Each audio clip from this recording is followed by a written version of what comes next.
जय हिंद विद्यार्थियों। तो आज हम लोग चलते हैं क्वेश्चन नंबर 4 की ओर।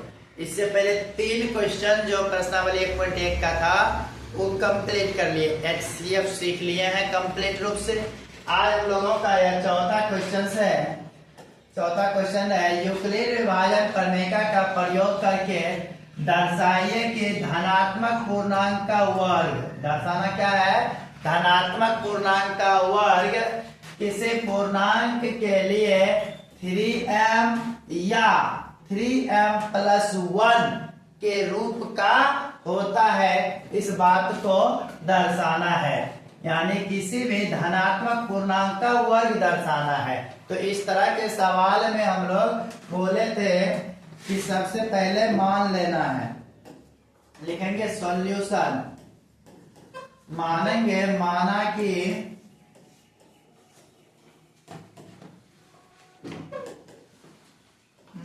कि कोई धनात्मक पूर्णांक, माना कि कोई धनात्मक पूर्णांक a है, a कोई धनात्मक पूर्णांक मान लेना है। धनात्मक पूर्णांक आपको पता होगा, जिसको प्राकृतिक संख्या भी कहते हैं। 1 2 3 4 से लेकर के आप गिनते रहिए, ये सारी कौन संख्या है, धनात्मक संख्या है। तो मान लिए कि कोई धनात्मक पूर्णांक क्या है, a है, और b बराबर क्या मानना है, तो b लेना है आपको क्वेश्चन के हिसाब से। क्वेश्चन में आपको कहा है 3m और 3m+1 दर्शाने के लिए, तो m का जो गुणांक है 3 है, तो b का मान क्या लेना है, 3 लेना है। b बराबर 3 मान लेना है, 3 माना।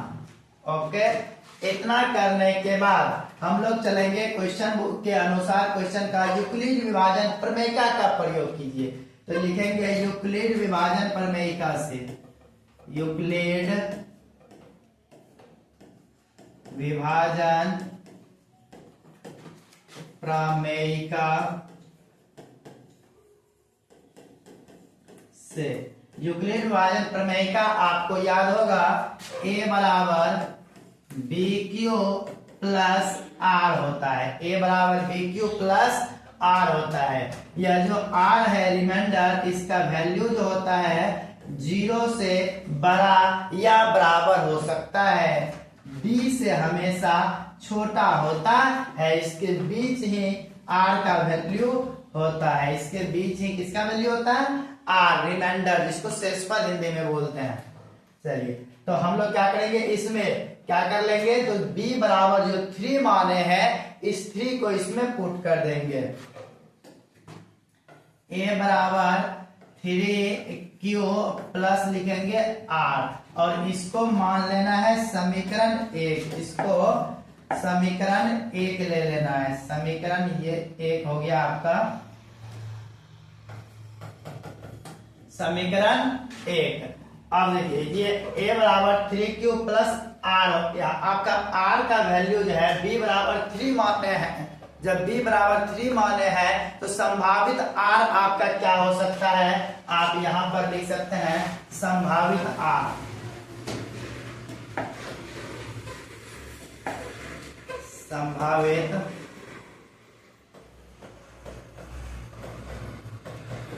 संभावित शेषफल बराबर आप लिखिएगा, संभावित शेषफल आपका क्या क्या हो सकता है। जब भी 3 लिए हैं, यानी 3 से आप भाग लगा रहे हैं, तो आपका संभावित r या तो 0 हो सकता है, या 1 हो सकता है, या फिर 2 हो सकता है। यही आपका शेषफल आ सकता है, इसके अलावा अन्य कोई भी पूर्णांक नहीं आएंगे। ऋणात्मक में शेषफल लेना नहीं है, धनात्मक में हमेशा या तो 0 या 0 से बड़ा होंगे। अब b हम 3 लिए हैं, तो 3 से छोटा वाला ही होंगे, यानी 0 1 और 2 संभव है। अब यह जो संभावित शेषफल है, इन शेषफलों को हम लोग क्या कर देंगे, समीकरण 1 में पुट करेंगे। तो चलिए यहाँ पे लिखेंगे समीकरण 1 में, समीकरण 1 में r बराबर 0 लेने पर, या रखने पर, रखने पर। तो समीकरण एक हमारा है a बराबर 3q प्लस r, a बराबर 3q प्लस है r। तो यही r जो है शेषफल रिमाइंडर, इसकी जगह पे क्या रख देना है, 0 को रखना है। तो चलिए इसके जगह पे हम लोग रख देते हैं 0। तो a बराबर 3q प्लस 0। अब आपको इतना बात पता होगा कि किसी भी पूर्णांक में शून्य को जोड़ने से उस पूर्णांक पर कोई फर्क नहीं पड़ता है। तो हमारा है यह 3q, 3q में शून्य को जोड़ेंगे तो 3q ही रह जाएगा। तो a बराबर आपका 3q ही रहेगा। क्वेश्चंस आपको कहा था कि धनात्मक पूर्णांक का वर्ग करने के लिए, धनात्मक पूर्णांक का वर्ग बतलाना है। तो यहाँ पर हम लोग क्या करेंगे, दोनों पक्ष में जो ये धनात्मक पूर्णांक निकल के आया है a बराबर 3q, इसका वर्ग करेंगे।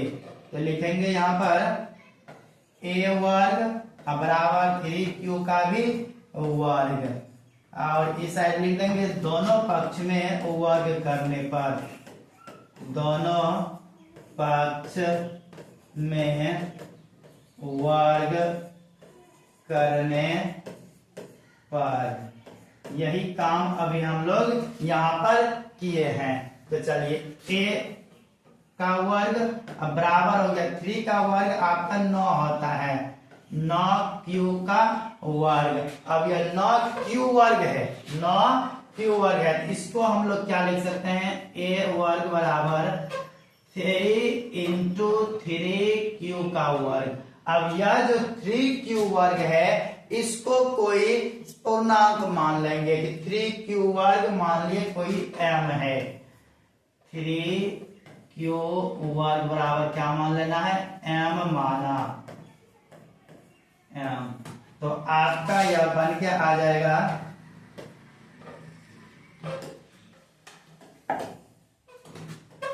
आपका यह हो जाएगा a वर्ग यानी a स्क्वायर बराबर 3m, जो कि आपको दर्शाना था। आपको क्वेश्चंस में यही बोला गया था कि दर्शा दीजिए कि किसी भी पूर्णांक के लिए 3m या 3m प्लस 1 के रूप का होता है। तो हमारा 3m के रूप का तो हो गया है ना, 3m के रूप का हो गया किसी भी धनात्मक पूर्णांक का वर्ग। हम धनात्मक पूर्णांक के लिए थे, उसका वर्ग किस रूप में आया, 3m के रूप में आ गया। अब हम लोग क्या करेंगे, अगला शेषफल को पुट करेंगे। शेषफल अभी हम 0 लेकर गए थे काम, अब शेषफल 1 को लेकर के काम करेंगे। तो यहाँ पर लिख देंगे समीकरण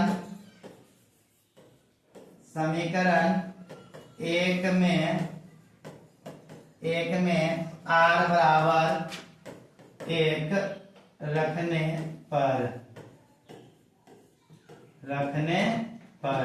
तो यह हो गया समीकरण 1 में r बराबर 1 रखने पर। अब समीकरण 1 आपको याद होना चाहिए, याद होगा कि a बराबर 3q प्लस में r था, प्लस में क्या था, r। इस r की जगह पे किसको रखना है, 1 को रखना है। तो यहाँ पे रख देंगे 1। तो a बराबर 3q प्लस क्या आ गया, 1। तो 3q प्लस 1 आया। अब 1 हम 3q में जोड़ नहीं सकते हैं, है ना। ऐसा नहीं करेंगे कि 3q प्लस 1 4q करेंगे, है ना। इसका जो मात्रा है q है ना। तो ये q वाला है, इसमें सिंगल 1 है डिजिट में, है ना। तो 3q के साथ नहीं जुड़ेगा, 3q प्लस 1 ही रहेगा। तो इसमें क्या कर देंगे, अब वर्ग कर देंगे, क्योंकि क्वेश्चन हमको बोला था धनात्मक पूर्णांक का वर्ग। तो हम लोग करेंगे यहाँ पे दोनों पक्ष में वर्ग।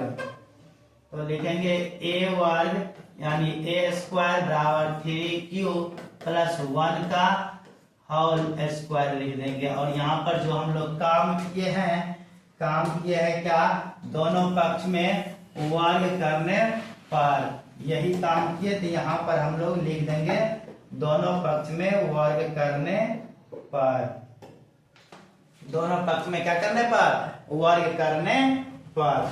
अब हम लोग वर्ग करते हैं, देखिएगा।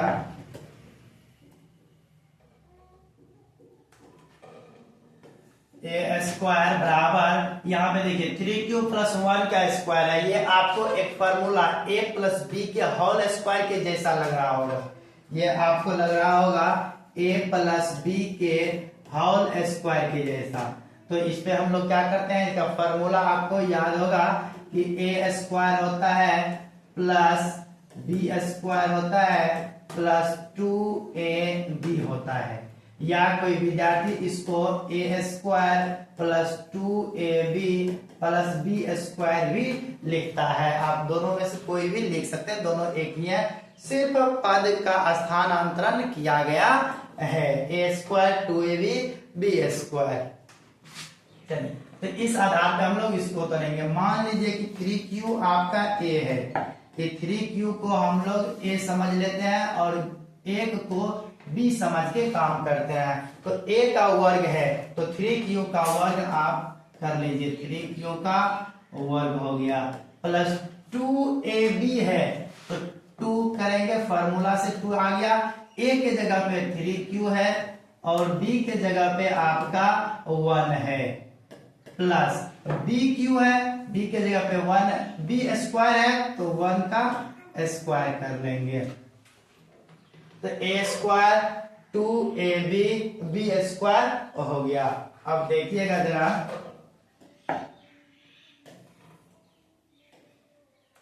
a स्क्वायर बराबर आपका आ गया 3q का होल स्क्वायर है तो आपका ये हो गया 9q स्क्वायर प्लस 3 दूनी 6q प्लस में हो गया 1, प्लस में क्या हो गया 1।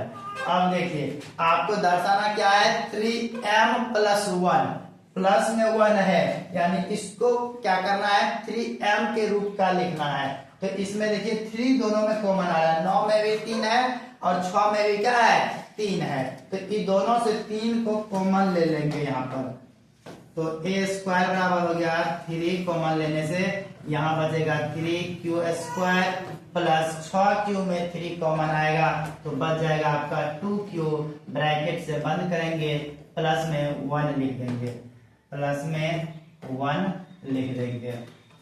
अब देखिए ये जो ब्रैकेट के अंदर है इसको m मानना है, इसको क्या मान लेना है m। तो a स्क्वायर बराबर हो जाएगा आपका 3m प्लस 1, यानी हम लोग यहाँ पे क्या किए हैं 3q स्क्वायर प्लस 2q को m के बराबर मान लिए हैं, माना। तो आपका आ गया क्या a स्क्वायर बराबर 3m प्लस 1, जो आपको दर्शाना था कि किसी धनात्मक पूर्णांक का वर्ग 3m प्लस 1 के रूप का होता है। तो धनात्मक पूर्णांक a था, उनका क्या है यह वर्ग है, a वर्ग है। यह किस रूप का है 3m प्लस 1 के रूप का आ गया है। अभी आप देखिएगा आपका यहाँ पर शेषफल जो है आपका 0, 1, 2 था, इसमें 2 अभी बाकी है रखने के लिए, लेकिन इतना से हमारा आंसर जो हमको कहा था करने के लिए कि बोला गया था कि 3m प्लस 1 का रूप दर्शाना है, तो ये हमको जवाब मिल गया है। तो हम इससे अब आगे नहीं बढ़ेंगे, यहीं पर लिख देंगे हम, यहां पर लिख देना है अतः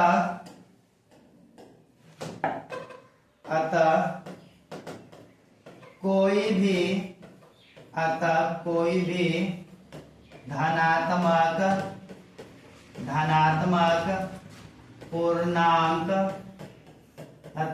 भी धनात्मक पूर्णांक का वर्ग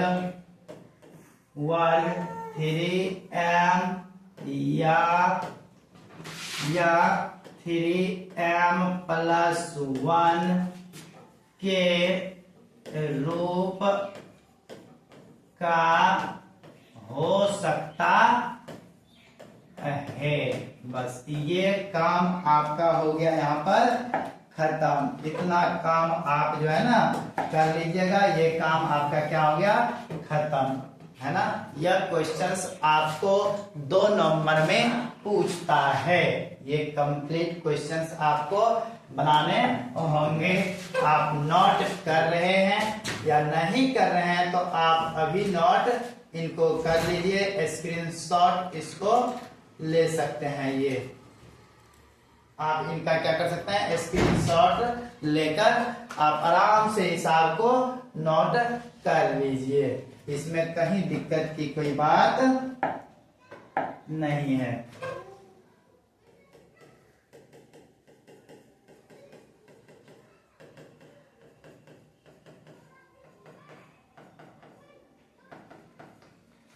इतना आपका यह क्या हो गया, डन हो गया यह हिसाब। अब हम लोगों का 1.1 में एक लास्ट हिसाब, 5वां नंबर का हिसाब जो कि बोला है घन, धनात्मक पूर्णांक का घन, वो थोड़ा सा इससे लंबा हिसाब होने वाला है, तो उसका हम लोग एक अलग से वीडियोस लेकर के आएंगे। कंप्लीट एक क्रम वाइज एक एक पॉइंट पर चर्चा करके हम समझा देंगे।